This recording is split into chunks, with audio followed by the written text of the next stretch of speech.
creating a character that was charming, that was handsome, that was clearly humble.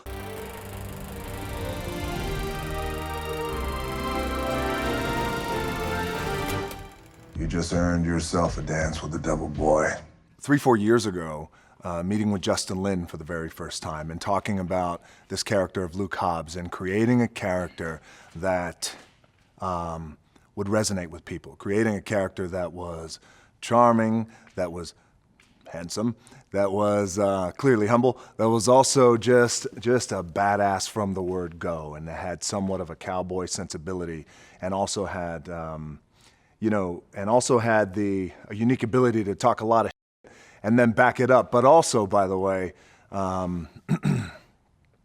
talk the kind of Hobbs-speak is what we've coined it over the years. It's Hobbs-speak.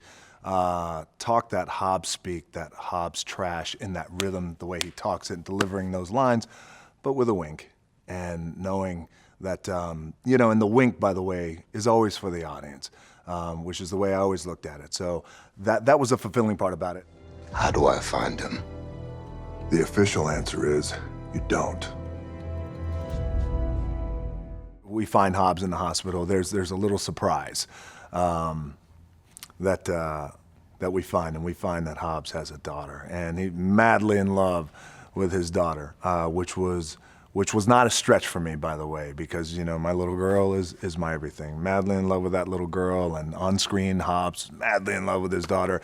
And one of the coolest parts about it is it's tricky because when you have a character like that who has established himself as a cowboy, as a loner, as a drifter, if you will, and does everything on his own by his own rules, does it with a wink, does it with a smile, but he still does it on his own.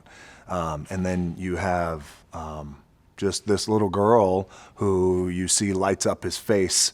But the coolest part about it is this little girl has Hobbs' DNA coursing through her veins, and she is whip smart, and she's beautiful, and she talks trash better than Hobbs, which was great.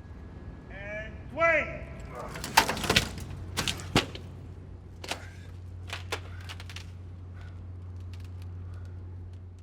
There's a lot happening in our stories, and there's a lot going on. So I like the idea of creating this guy who has somewhat superhero tendencies, superhero powers without being a superhero. If our reality is here, the hyper-reality for Hobbs is just here.